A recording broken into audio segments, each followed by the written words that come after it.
Welcome into Fantasy AI. Moving on. Alright, back in the computer room. Today we're going to look at fantasy rule number 4. Going through the fantasy rules to help you with your draft, right?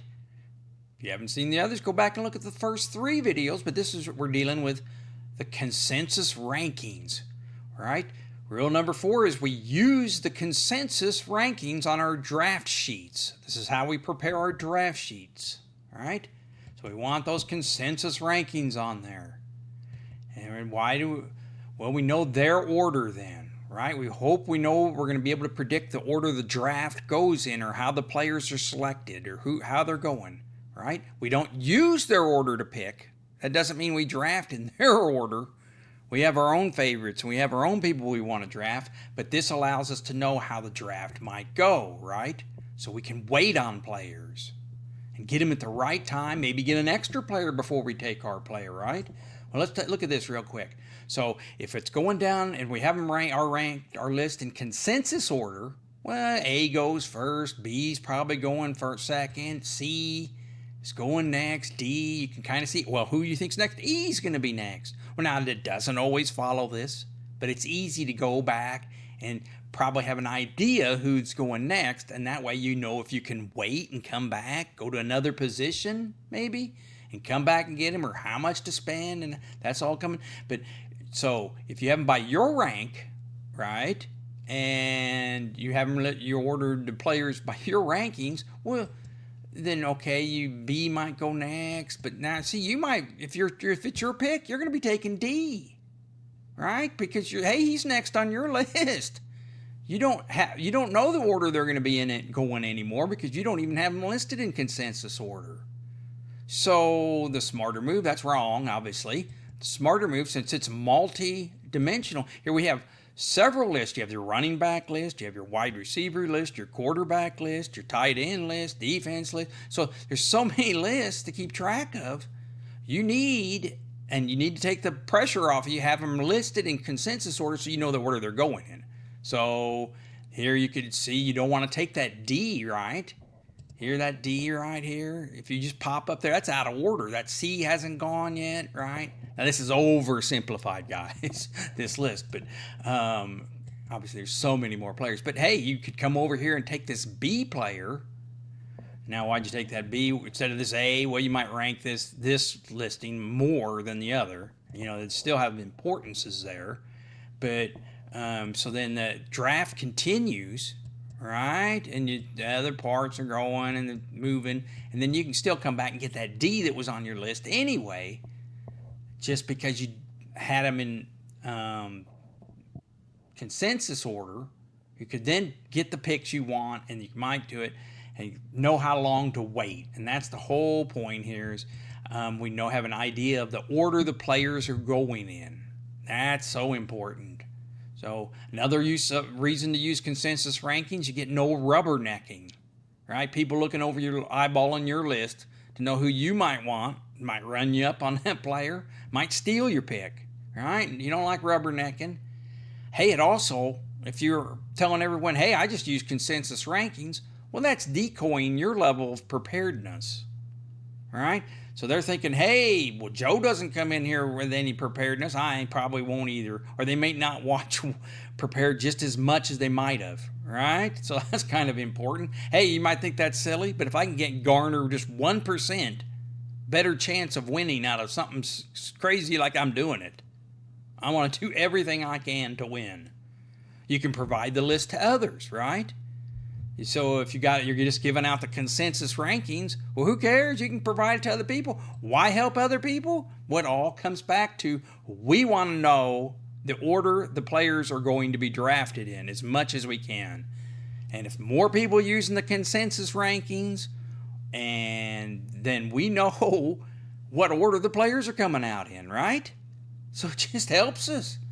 Now, there will be people make their own list, right? But hey, average is that there's going to be close to what the consensus rankings are, and we want to know the order of the players. All right, next up, we also want to put the prices in for us in auction leagues of how much the player went last year.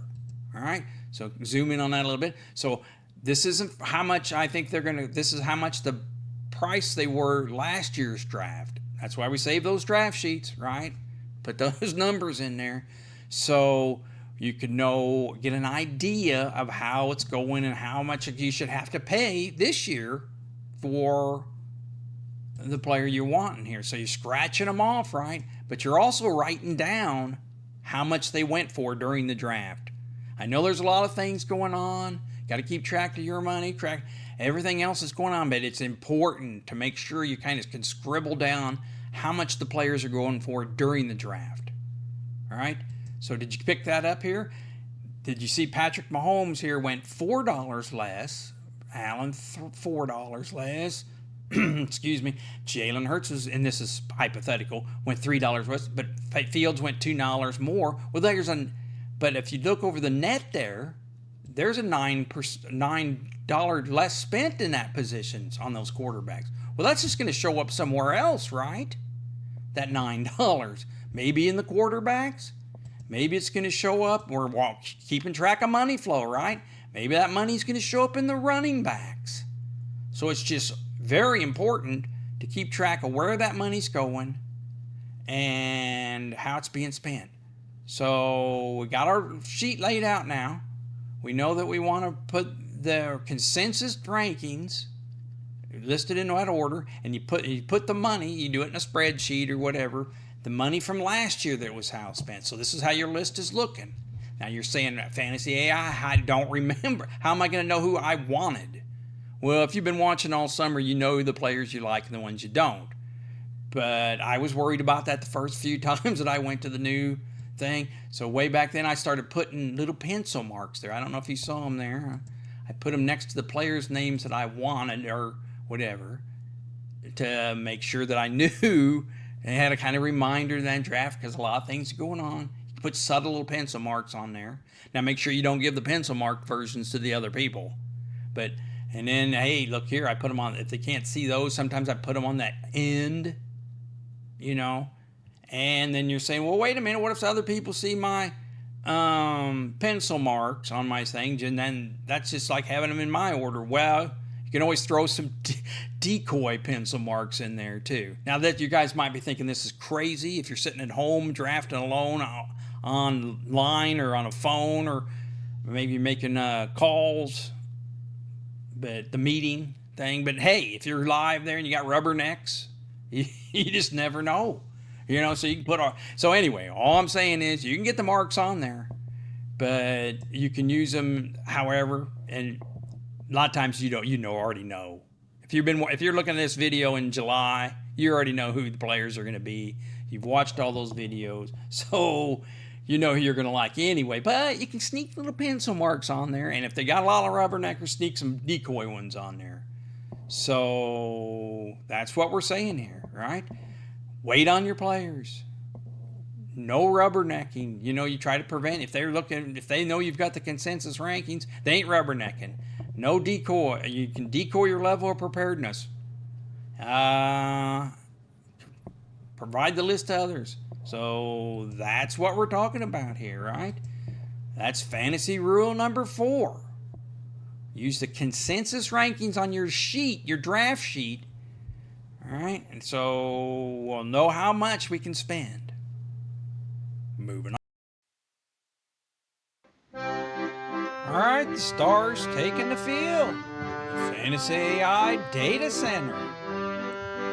Subscribers look on. Welcome aboard Dark Sage 527. All right, players are on the field. And we're going to go through the New York Giants fantasy roster today. See who's on there. Can they make our team? Drew Lock comes up first. Going to be the backup quarterback. Comes in. Signed a 1-year, $5 million deal. Locke said Daniel Jones is the starter. All right, that's what he's been conveyed to him.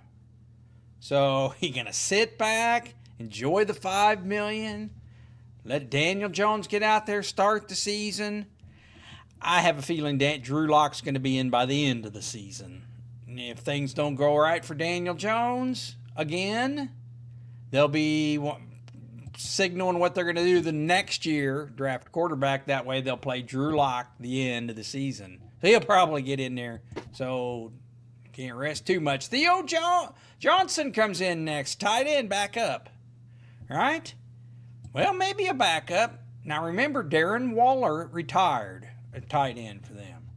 Now he's a 6'6", 260-pound tight end that ranked 90th percentile in basically every category, right? They picked him at the 107th pick last year, or this year. Jones is going to become Waller's replacement in the passing game, theoretically, as he gets his feet under him, right?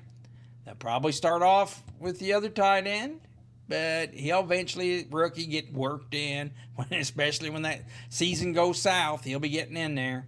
But who's taking a backup tight end? There's the starting tight end, Daniel Bellinger. All right? Now, see what he did. He was, sixth in snaps last year. Although his problem is he's a good blocker. He's a good blocker who can also serve as a pass catcher. All right? Well, he better be looking in the rear views, what I said, because that drafted pass catcher is probably going to get in there on passing downs eventually and eventually take over. So we're not anyway. We can look it over here. Are we coming to the Giants, the 31st team in passing last year, 29th team over offense overall? You can see Bellinger was the 51st fantasy finisher last year. So led them in tight end snaps and all, but he's no going. You're not shopping here for a tight end. So let's move on. Jalen Hyatt, right? Speedster. 3rd round pick last year. Currently slotted as the 3rd wide receiver on the team, possibly.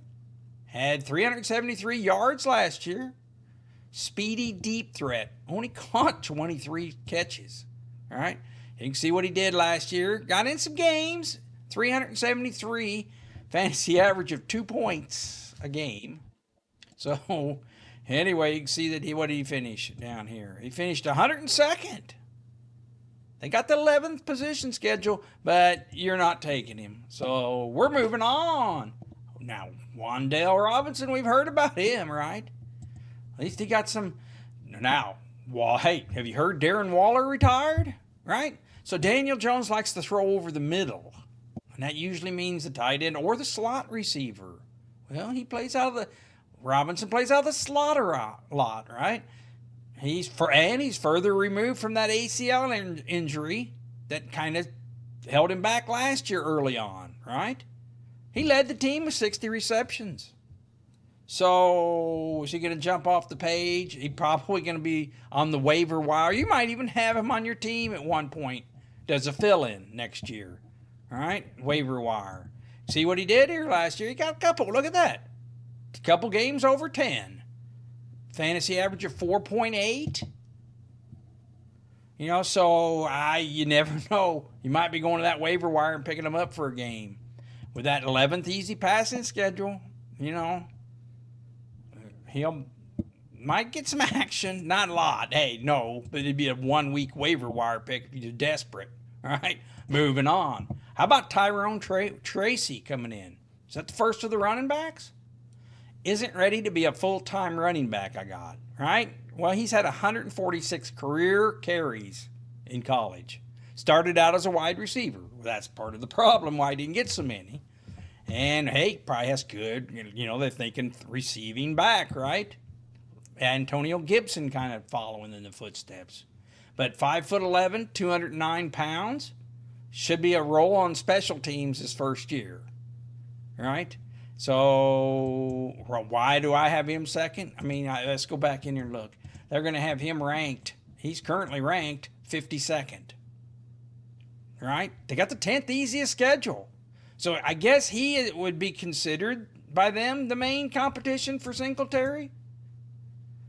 But for me, if anything happens to Singletary, I think this Eric Gray is going to be in there to get more of the carries because I think he's more ready as an all-around running back. So we'll see. Moving on, and Eric Gray is up next, right? Heck, he was a 5th round pick, right? Could be first in line. in case something happens to Singletary, right? And coming some of the skill sets he had coming out of college, they consider him possible third down, consideration. Three down running back. Can do a little of the receiving part too, blocking. Hey, it's getting a lot of run with the first team offense at practice and OTAs this spring, right? So I think that he's going to start out, if nothing else, as the backup running back. All right. So you really wanting the backup running back on the Giants? Well, they do have the 10th easiest schedule, right? And look at this. Hey, for the 29th team, look over here at this team offense clipboard. They were the 16th team in rushing, right? Well, Barkley was there last year's little secret, so he's not there anymore. But, hey, Eric Gray, probably the backup running back, which just goes, well, we'll go into that in a minute. Daniel Jones is up next, a quarterback, ranked 28th amongst the quarterbacks, right? Well, the big deal was after the 2022 season, right? He did a little bit more running in that season and did a little better that year. So much that they gave him a 4-year, $160 million contract before the 23 season. Whew. Well, that ends up being a mistake, right? Not only, and this year his salary is fully guaranteed, right? But hey, the mistake isn't that he tore his ACL last year, right? I mean, for the Giants thing. The mistake is in the first 6 games before he had 2 TD passing and 6 interceptions passing. It just wasn't working out from the beginning. Here's what he had. That second game, he did some good running. You can see he still runs. But hey, coming off an ACL injury, if he isn't running, he isn't performing because he isn't the prototypical passing. Going to tear you apart with his passing. You can see that points. Just disappointing, all right? They kind of got stuck there, all right? So, I mean, that's contract. He's fully guaranteed for this year, all right? So that's probably went their neighbor's route. That's why they went wide receiver, that 6th pick overall, all right? So, kind of, hey, play it out one more year. That's why I'm saying, Drew Lock, keep ready because you're probably going to get in by the end of the year. Moving on. And now we're some excitement from the Giants, right? The last 2 here. Malik Nabers, right? Hot rookie coming in, number 6 pick from this year's draft. Can be utilized all over the field. He said even though he was a 6th pick, would have went higher if there wasn't so many just teams needing those quarterbacks, right? All those quarterbacks went early. But quickness, great hands, consistent playmaking. He's looking good in OTAs. Everything sounds great about him, right? Going to be the focal point of the offense. I mean, what else they got here, right? Well, of course, he has no stats, but here he is, got the 11th easiest schedule. And every year, one of these rookies go off. Might be him, might be one in Arizona, Marvin Harrison Jr., but hey, one of them's going to go. Could be him. I'd say there's a 1 in 4 chance it's him. 1,000 yards.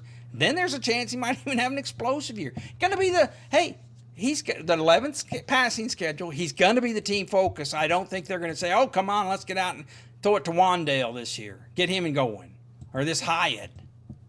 All right? No, it's going to be Nabers. He's going to be the focal point. And then the good thing about it is toward the end of the year, if nothing else is going right, they're going to be force-feeding this Nabers, try to make it look like they did good in the draft and things looking good there. But I don't know. I like him. Now, 32nd, hey, you have to see what's going around him. But he's always an option. Going to be the focus. All right, moving on. How about Singletary? All right, Devin Singletary comes in. I like him, sleeper. All right, so last year, last 9 weeks, he averaged 19 touches. He was holding up and playing. This is in Houston. Comes in, signs with the Giants this year. He says he's a play mark maker. He's just going to be him, right? Well, hey, Singletary's averaged 4.6 yards per carry over his 78 career games. So he's got some action in. You can see that. He just did great. Over that last 9 weeks, he was one of the top, at the top running backs. certainly in average, you can see those explosive games. Now, comes in with the 10th schedule. And basically, as we went through these other teams, I mean, Tracy has limited running back experience. They got him ranked 52nd. I think that's a little high. Because I still think that this Eric Gray would probably come in and spell Singletary if something happened early. Now, later in the year, maybe not. But hey, I like this Singletary. Nothing behind him. Kind of like the same thing going here with Neighbors. Nothing behind him, where they're going to be the focus. And that's a pretty easy schedule. 10th. So I like Singletary. He's one of my sleeper. They got him 31st. And he finished 31st last year in half the season. Right? If he can stay healthy and put up some numbers, you're going to get a good reward out of him. Better than that 32nd. So I like him, Devin Singletary. He's one of my sleepers. So moving on here. Ooh, Fantasy AI. All right, Fantasy AI, if you're liking what you're seeing, please hit that like and subscribe button. That subscribe button, hit it. Go ahead, I know you want to. All right, moving on. Filling my shorts. Hey, warning, this is going to be a rapid repeat. Going to fill my shorts. Fantasy AI with your New York Giant fantasy roster. Drew Lock's going to be the backup. Might get in late in the year. Theo Johnson's the backup tight end. Rookie. Bellinger's going to have to make way. He's the number 1 tight end. Good blocker. Hyatt comes in, probably the 3rd wide receiver on the team. Speedster, Wan'Dale Robinson, 1 more year removed from that ACL injury. 1st round pick a year or 2 ago. Tyrone Tracy coming in next, ranked 52nd. I got him 3rd on the team, probably limited running back experience. Eric Gray would take over if something happened to the number 1. He's the 2 at running back. How about Daniel Jones coming in? He's in 28th rank, going to run it back again, see how he does. Malik Neighbors comes in, exciting rookie, ranked 32nd. We explode in his rookie year. OBJ did, long time ago. Devin Singletary, top running back there. I think he's a sleeper. Looking good, underranked, good value.